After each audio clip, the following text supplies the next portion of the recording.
Hope everyone's having a nice Thursday.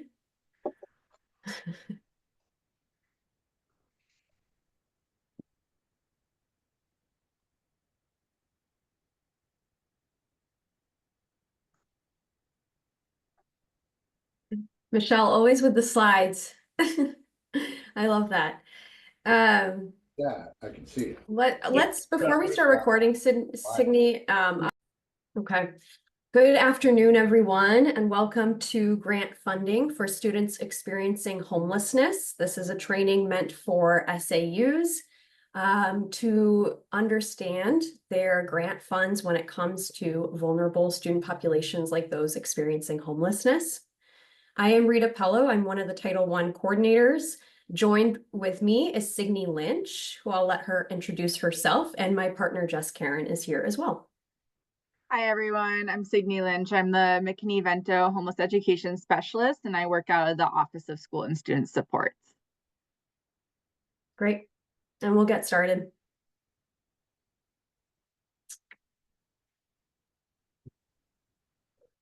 So objectives for today: as a result of the session, attendees are going to understand eligibility requirements for which students can be served and supported as we talk today. Understanding the goals of the various funding streams. We're going to go through 3 different funding streams today. For the majority of the content, we're going to focus on the Title I set-aside and how to leverage those set-aside funds for students experiencing homelessness.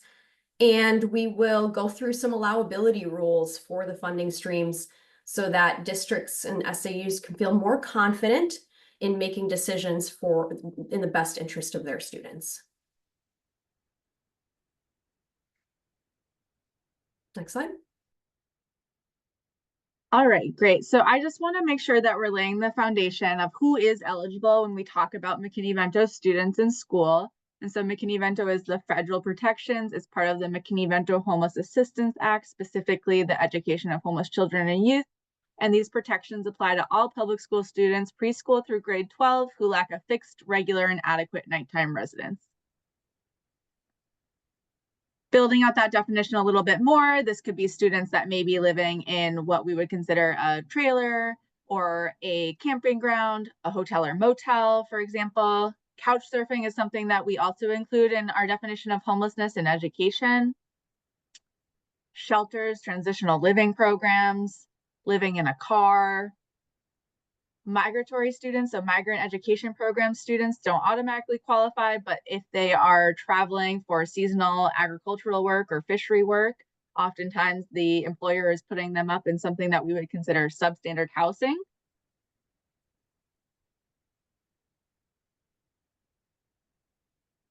Substandard housing can be things like inadequate space. So really thinking about lacking a vital utility, maybe there's vermin or pest in the home, not up to building codes for that community. Overcrowding situations could also be considered McKinney-Vento.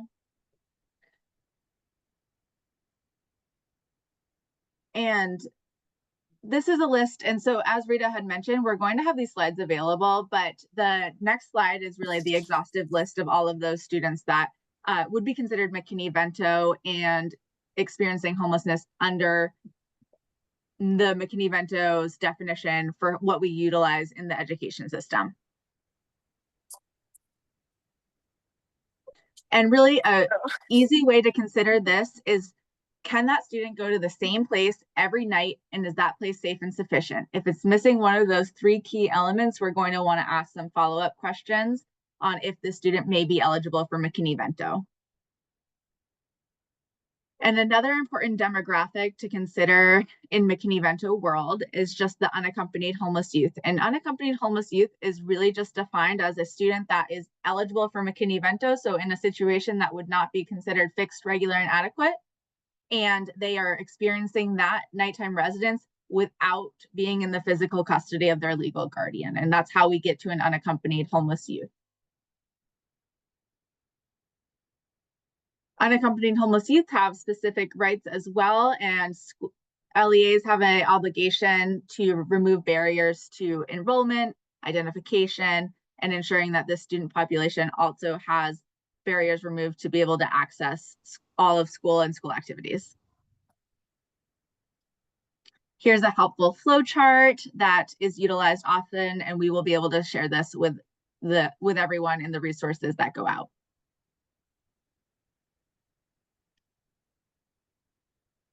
Once a student's identified as McKinney-Vento, they are going to carry that status throughout the entire academic year. And really what that means, we know that homelessness can occur at any point during the calendar year, not just during the school year. So once a student is deemed eligible, they'll carry that status till June 30th. And a role of a McKinney-Vento liaison, so every school system, every LEA has to have a McKinney-Vento liaison, and McKinney-Vento liaisons, July 1 forward, are going to be working with students that were eligible in the past year and looking to identify new students that may be eligible for McKinney-Vento the following year, but they do carry that status till June 30th of each year. Great. So what does student homelessness look like in Maine? We wanted to look at some recent data telling us about the trends and the needs. So part of the October 1, I wanted to show you guys part of the ESSA dashboard, or the October 1 counts are captured for homeless students. It's important to note the increase in identification of students experiencing homelessness in our state. You can go to the next slide. I think it's especially important to note, so these are any students identified between July 1 and June 30th of the year, so they'll look slightly different than October 1 counts. You can see that the needs as a state are increasing for servicing students experiencing homelessness, because more students are experiencing homelessness than they did in the 6-7 years in the past. But the rise can be correlated to two main factors. Obviously, the rising rates of housing instability due to housing crisis. Can you go back to the next slide, the previous slide, please? Rising rates of housing instability due to the housing crisis and inflation, and the American Rescue Plan funds that dedicated millions of dollars towards the identification and support of homeless children and youth, which did provide SAUs with additional funding to raise awareness and support for McKinney-Vento students in our schools. So the rise can also be that SAUs like you all that are here on this call today are actually more responsive and more aware of the needs that are presenting themselves in your schools. So it's just important to note that those two sort of factors could be more students and also better processes at the SAU level, more funding that was available to identify those students. And the next shows sort of residence type. You'll see overwhelmingly the most common type of residence is considered doubled up. That's what Signe mentioned earlier, is that couch surfing, finding a place to stay, sharing a bed with a friend, so anything like that. That would mean they are doubling up. The other large one, or the other large portion, right, is hotel motel they could be staying at. And unsheltered, again, is that substandard housing. There's probably lack of utilities. They could be living somewhere that's not up to code or dangerous. So they are considered unsheltered. And the really big data point we wanted to show the folks on the call today was the intersectionality of students with homelessness and their identities. I think it's really important to note that dark blue line that shows the increase of multilingual students that are also McKinney-Vento students, in addition to special education being a large student population that often coincides with students experiencing homelessness. So they could be identified for additional special education services and living somewhere in an unstable environment. That's really important to take note of, because you as a school district are challenged with sort of multiple facets of that student's life, and in order to sort of help and support them the best that you can. So it's important to understand that intersectional identities, and that our homeless students are often students that are identified in other areas. Great. So now we want to make sure we are getting into the meat of our presentation today. So federal and state funding streams and what legislation we have. So just to lay that foundation, I just wanted to share just what this implementation looks like. So McKinney-Vento is federally implemented by the U.S. Department of Education, and the U.S. Department of Education oversees the distribution of the education of homeless children and youth funds. And they also oversee the National Center for Homeless Education, which is the National Technical Assistance Center that has a hotline and resources available to the Maine Department of Education, as well as all of the LEAs and SAUs that are here with us today. So oftentimes when I'm receiving technical assistance questions from the field, I'm going to be referencing items from NCHE that are approved by the U.S. Department of Education as guidance. And so at the Maine Department of Education level, we receive annual EHCY, Education of Homeless Children and Youth funds. We distribute that funding to schools through a competitive request for application through McKinney-Vento subgrants. We also provide technical assistance, training, monitoring, and pre-dispute and formal dispute mediation as it relates to McKinney-Vento. And then when we get down to that local SAU level, that's where there's the designation of a liaison for every SAU. There's the reserving of the Title I set-asides that come from our Maine Department of Education and our federal programs team. And that's also where eligibility is determined and where best interest determinations are made for McKinney-Vento students. So oftentimes I'll get calls asking about eligibility, and I am always happy to talk through eligibility questions with folks and the eligibility determinations and best interest determinations for if a student's going to attend the school of origin or the new school of residence. All of that is made at the local level. And just for a context of the laws and regulations that govern the work of McKinney-Vento students, we have that federal legislation of the McKinney-Vento Homeless Assistance Act. And in the state of Maine, we have our Chapter 14 Education of Homeless Students. And we also have our non-regulatory guidance from the U.S. Department of Education for reference. So looking at how McKinney-Vento is funded. So we have our federal side, which is the Title I Part A homeless set-aside, which Rita is going to be talking about in more depth. We also had that unprecedented amount of funding that came through the American Rescue Plan that was for homeless children and youth specifically. That expired on September 30th of 2024. And then, like I said, we have those McKinney-Vento subgrants that go out in a request for application.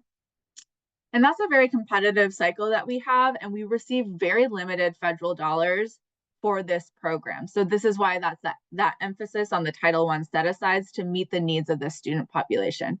The other piece I wanted to address is the state general fund funded pilot program for preventing student homelessness. So for those that may not be familiar with this program, it is often thought of as the program that can assist students in up to $750 to prevent student homelessness or to address homelessness and meet the McKinney-Vento statute within the school system.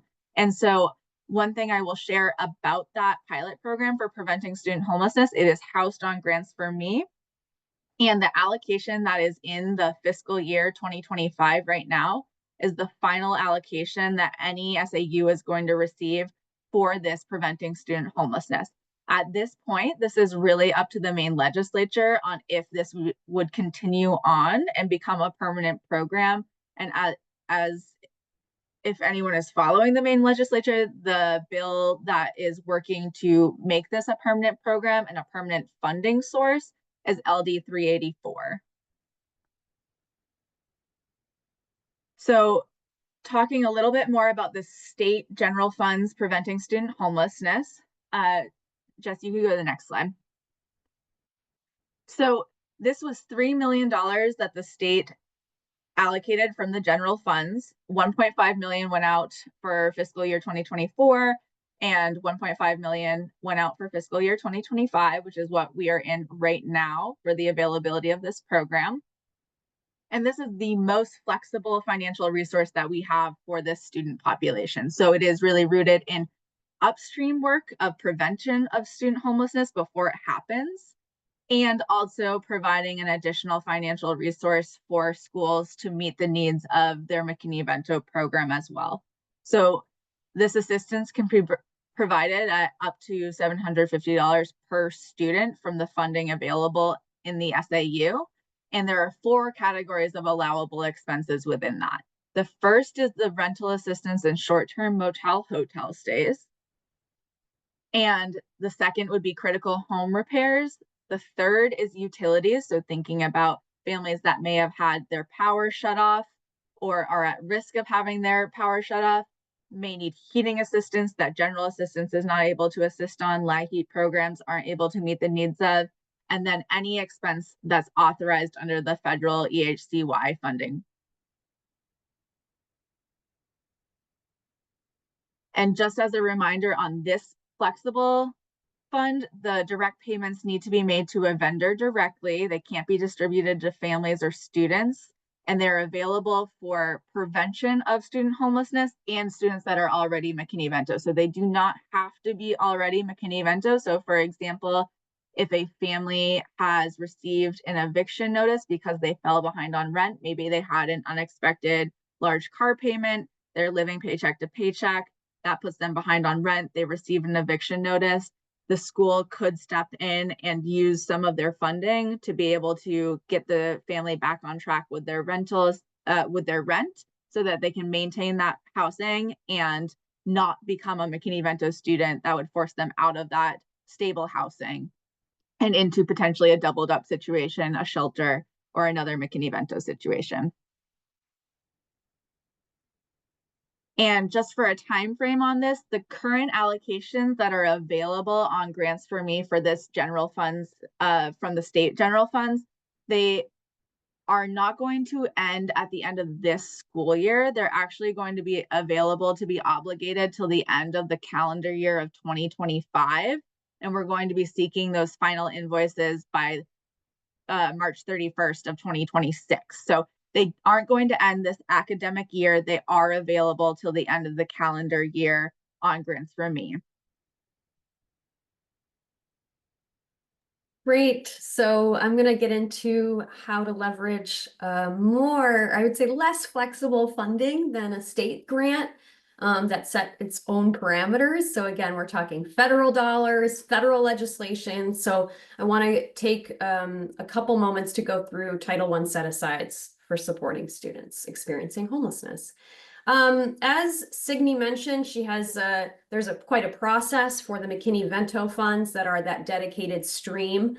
Only 7 SAUs in the state of Maine have access to those funds, but 182 SAUs, which folks on this call represent, receive Title I or received at least FY25 Title I funding from EHCY, which has special provisions to assist homeless students. So that is why that is part of why we decided this training was imperative.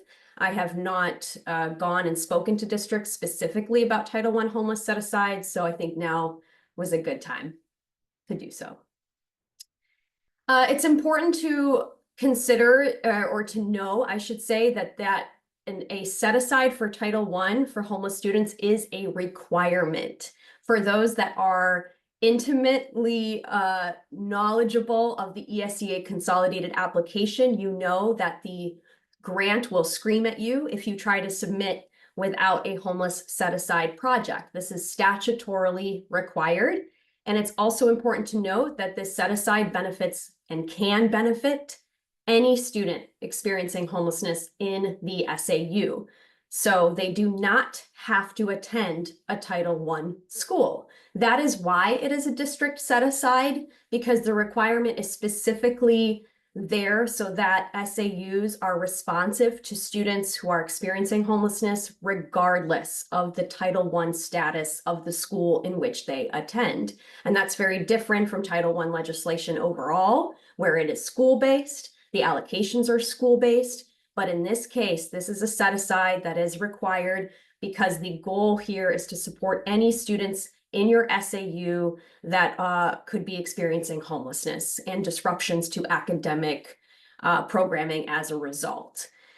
So good to know that your homeless students do have special provisions and protections with this SAU set-aside requirement, regardless of the school they attend.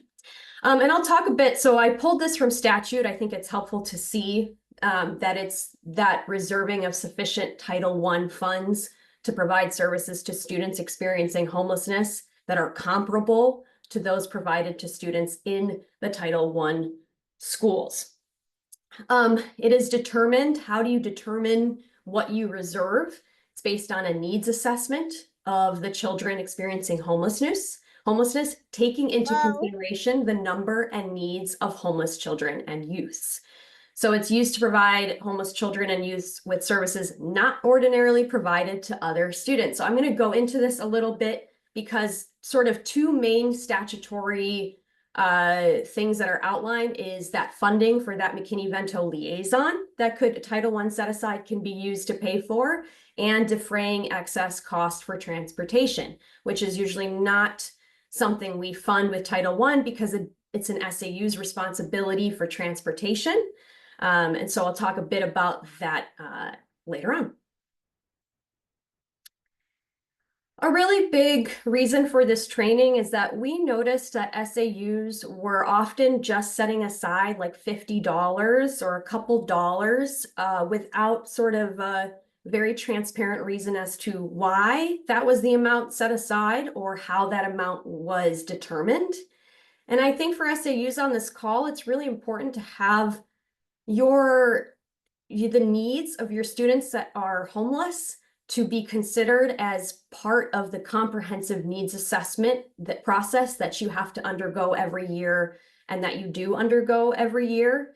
It's important to understand the number of children and youth experiencing homelessness, especially trends throughout the years, if you have a couple years of data and can see whether needs are increasing or decreasing. You're looking at the unique needs of identified students, right? We know students are not all made the same. They don't all have the same context or life situations. So of course, part of what's difficult with or challenging with supporting these students is that it's volatile in terms of their situation and things are constantly changing. So is that part of the conversation when you get together about your needs assessment? How volatile is it? What are the changing needs? What has the district experienced? And what could possibly be a good funding amount to reserve to meet those needs? And of course, you want to consider your staff time to better identify your students and whether your McKinney-Vento liaison, whether it's the principal or the coordinator or a curriculum coordinator, whether that person has the time and resources to carry out the duties that are required by law. So how should you calculate it? I'm going to go through some of what the non-regulatory guidance has issued, and we'll share those links in our resources part of this presentation. They do suggest that you look at your average Title I per pupil amount. So some of you are very familiar with the rank and distribution page. You see how much you have to allocate. There's a rank order of allocation for schools that you prioritize per grade span or per poverty level. And you would be taking that district, maybe that $1,000 per student, looking at your numbers of students, McKinney-Vento students, maybe you have 5 or 6 that have been identified, and then to consider whether $5,000 needs to be set aside as they are sort of the per pupil amount that you're using for your Title I funds also is the what you're using to calculate for your homeless students. It doesn't have to be like that. And I will say and be transparent that statute does not go into the nitty-gritty of exactly how you have to calculate. But there's been a lot of guidance out there from the U.S. Department of Education on how best to consider how to meet those needs. You want to make sure that you're reviewing your McKinney-Vento student processes and evaluation of your efforts and your programs twice per year.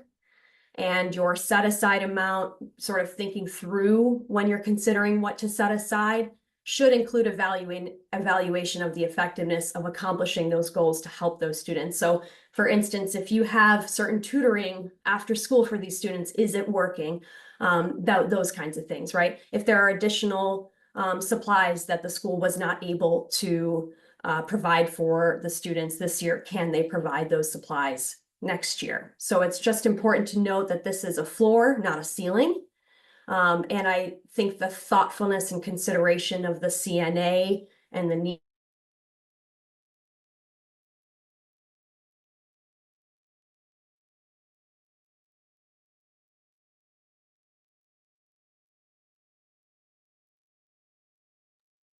Sorry, my internet cut out there for a minute, or Rita's did perhaps. Is Rita still with us? Is it Okay. Rita? I think it was Rita. Okay, I'm gonna Okay. keep sharing, and then I'll just take over for Title I. That's why there's two of us. Give me one moment, folks. Thank you for your patience. Share.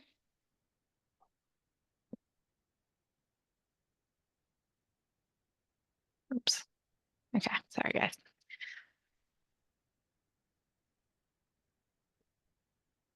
And back at it. Okay. Okay, yeah, so I think she covered this slide. We're good with PPA. So something to bear in mind with Title I allowability is follows just like every other EHCY funding purchase must be reasonable and necessary. So again, reasonable and necessary to assist those homeless students. And again, with Title I, it's academic focus. So a little more stringent than the other homeless grants in that it has to be helping those homeless students take advantage of educational opportunities. It's got to be connected to that academic piece. And it also has to be a last resort. If there's other funds available, you should be using those funds first. Title I is a last resort when other funds are not available from either public or private sources. So for those of you who are EHCY coordinators or deal with the EHCY application, this should look familiar. Within the application, you have a project for homeless set aside. In this project, you describe the services you're provided for those homeless students. Again, academic focus Title I, so you have to include some type of academic supports and a description of that in the application. And then you also want to check one of those boxes if Title I is helping to pay for that homeless liaison, foster care liaison combo, or again, like Rita mentioned earlier, something they mention a lot in non-regulatory guidance is how Title I can be used to defray excess transportation costs for those homeless students. So if you are doing that, you'll want to mark that as well in the application. Again, this is what that budget looks like in the application. So if it's supplies, you budget it under supplies in that 6,000 column. If it's transportation, if you're using a bus service for the student that's further away, that would be under that 5,000 category. And you can see that 2,700 transportation category on the left-hand side. And Rita, I believe you're back, so feel free to hop in. Okay, you want to hop in again? I think my computer is acting like this week feels. So thank you. So yeah, the Title I set aside review process wanted to be really transparent. You guys know there's a consultant checklist when we review your ESC consolidated. We check for a couple very basic things: that you've budgeted more than $0, that your description includes academic supports. So you want to ensure that Title I is being used to help students receive comparable services in academics. That's really what the Title I intent and purpose is for the provisions for students with homelessness, is that comparable services in academics piece. And from this training, we really want the takeaway to be that rather than a minimum amount, because that's what we've done, or we just make sure we put $10 in there, that this is a serious discussion as part of this comprehensive needs assessment, that you consider all the needs and what would be best to set aside. And we can always reallocate or revise those budgets to spend those funds down at a school level if they are not required or necessary, if there was more reserve than was utilized. And what can Title I pay for? I think allowability is always a big one. So I'll go over a little bit on that, and Signe will speak to EHCY. So Title I will say that allowable purchases does go beyond what normal Title I student, what it does for normal Title I students. And that's an important thing to consider here, but it can't pay for everything. And you heard Signe talk about rental assistance and utilities. Unfortunately, that's not Title I's wheelhouse. Title I is really all about ensuring that students can participate in school. Whereas we might know with Maslow's hierarchy of needs that if a child doesn't have a place to stay, it's probably hard to come to school and be excited to learn. But this is Title I is a more narrow definition and understanding of that. And so it kind of sticks to what do these students need to be at school. So that could mean clothing, especially like gym. I mean, I don't think there's gym uniforms anymore, but at one point there was, or if they need certain shoes to participate in gym or an activity, school supplies and fees that are required to participate. Maybe they want to go and do something at a technical center, but they don't have some of the equipment that the instructor is asking. That's another example of being able to provide that. Absolutely, like immunizations and birth certificate and stuff like that. If they can't enroll in school, if there's missing documentation for them to be at school, that is something the SAU can step in and help with. Eyeglasses and hearing aids for the obvious for the obvious consideration that they help with school and academics. Extended learning time, tutoring services, parental involvement oriented towards parents of homeless students, fees for tests, college entrance exams. Maybe they don't have the money to take the AP test, but they're in an AP class. Maybe they want to take another college entrance exam or placement exam that the school can float. And so again, Title I cannot pay for housing or rental assistance, family clothing. Like probably if the kid needs clothing, the family may need to also be clothed, but that is just not Title I's purview. And Rita, I think you didn't speak to food too, if you want to cover that one, because that's a hot button one that comes up a lot as well. Yes. Right. You guys have mentioned, and we've mentioned this many times, like food is just one of those incredibly gray areas, usually something to avoid with federal dollars. It is one of those situations where if a child is unable to eat outside of school and is unable to participate in school because of hunger, there is the allowability here to purchase food for the student. It doesn't cover family costs. Again, it is all student-based, but that is in order to ensure that they can come to school and learn. And again, like Rita said, this isn't a typical allowable purchase under federal funds. So if you do purchase something like food, we're going to ask more questions, just like what's in the non-reg guidance. Is it necessary? Have you looked for other funding sources? So you can expect those types of follow-up questions, and you just want to have your ducks in a row for why it is necessary. Yep. And as much documentation and itemized receipts to understand its food purchases, as opposed to like things that are not nutritious or not helpful in satiating hunger, that kind of thing. We will stay away from that. And transportation is the other one. So Jess was right that Title I homeless allowability goes above and beyond what normal Title I students, it does for those students. The phrase is defraying excess transportation costs because SAUs are responsible for getting their students to and from school. What will happen here, though, with a Title I set aside or a student who's experiencing homelessness, it may be that if a student's unstable living situation puts them outside the boundaries of their current attendance area, Title I funds can pay for transportation to and from where they are temporarily residing. All of this is for the interest of a student to remain learning at the school they were in, and to experience less academic interruptions. Transportation costs, though, because they come in many different forms, will need to be very clearly documented when seeking reimbursement. It's really important to note that Title I can't pay for gift cards or gas cards or any other kind of card where it's impossible to tell what else is purchased.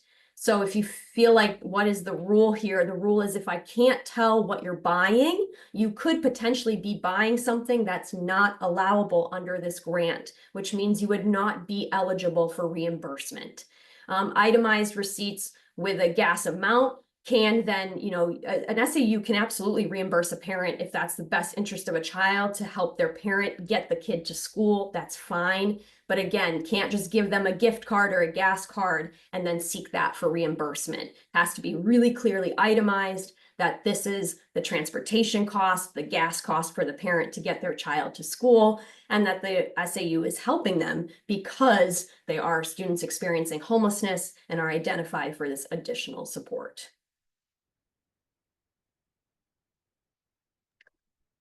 All right, so now I'm going to talk a little bit about EHCY allowability. So because the McKinney-Vento subgrants that we provide to schools are coming from a slightly separate federal resource, this is talking about more than just McKinney-Vento subgrants, because every SAU has access to that Preventing Student Homelessness pilot program, and it is explicitly one of the categories of allowable uses is anything authorized under EHCY. And so just to build out what that means is that anything like what Rita and Jess were just talking about for Title I allowability is allowed under the EHCY funding, and therefore the Preventing Student Homelessness pilot program, the state fund. The other things that EHCY really can help with that is a little bit more expansive than what Title I can do is that it is explicit in the provision of things like wraparound services. So thinking about really building those community connections, working with community-based organizations to provide some more of a wraparound approach to a student or family, to keep them engaged, to have them continue to have equitable access to education. And other aspects could be the provision of reliable high-speed internet hotspots, really thinking about community Wi-Fi hotspots, things that are in collaboration with community-based organizations around the community you're working in.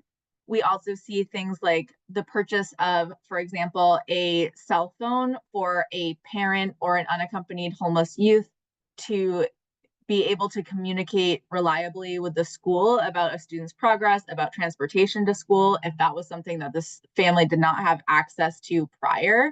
And you will note that it is allowable to have the provision of something like a store card or a gas card, but really going back to what Rita said, again, you cannot just submit a receipt for a gas card or a Hannaford gift card or something like that. There needs to be some sort of itemized backup. So if I'm looking at invoices that are coming through for preventing student homelessness or for McKinney-Vento subgrant recipients, and there are purchases of gas cards, and I know that's what a lot of SAUs do, it's a great model of making sure that families are able to have the gas that they need to get their child to school, if that is the transportation method that works best for both the school and the family, and really thinking about making sure that you have those mileage logs.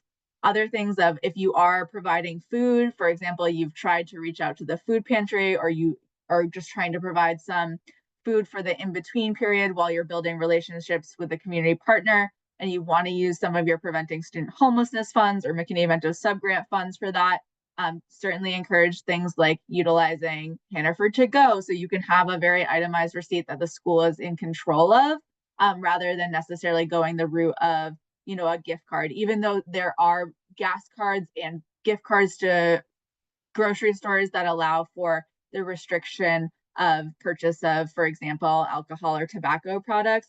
Really just thinking about making sure you have that itemized backup in the event of further questions or audits or anything that could come down the line, and making sure that those were all allowable uses of the money that was spent.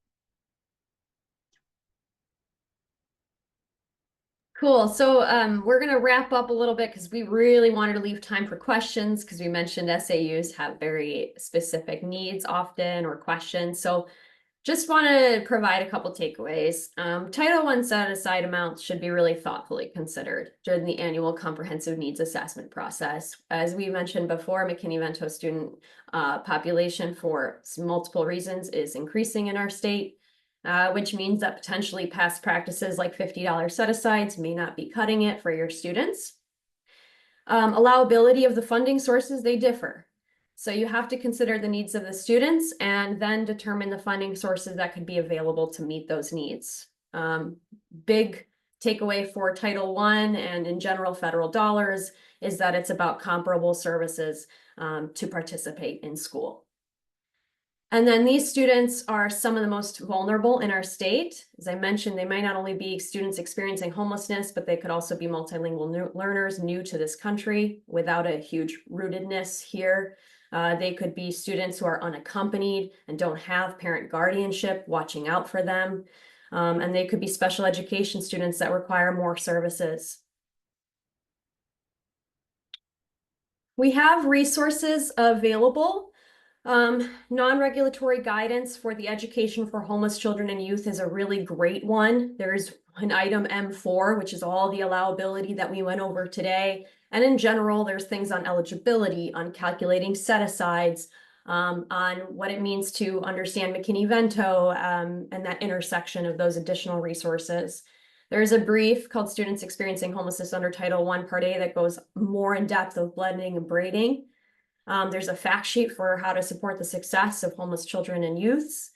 And there's a McKinney-Vento subgrant authorized activities. So when these slides go up online, when we share them with you, you will be able to access all of those. And again, I think normally, you know, as those that are really familiar with the EHCY team, you reach out to your regional program managers for anything related to your application, including Title I set-asides. And for McKinney-Vento and Preventing Student Homelessness Grant, your go-to is Signe on this call today. So we can finalize, I think we have one last slide, and then we can open the floor for questions.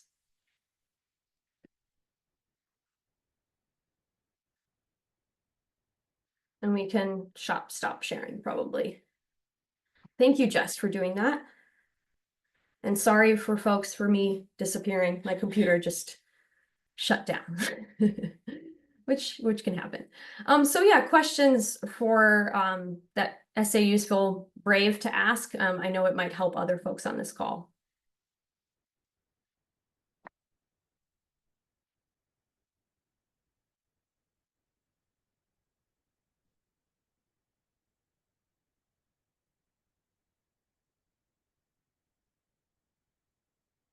Great. I'll stay on for a few minutes as I tend to do. But if folks have a lot more going on, please feel free to hop off the call. We will send you this recording. We will put the slides up online. We are hoping that that today's call was another support for planning for EHCY as you're all doing. And thank you all for being here today.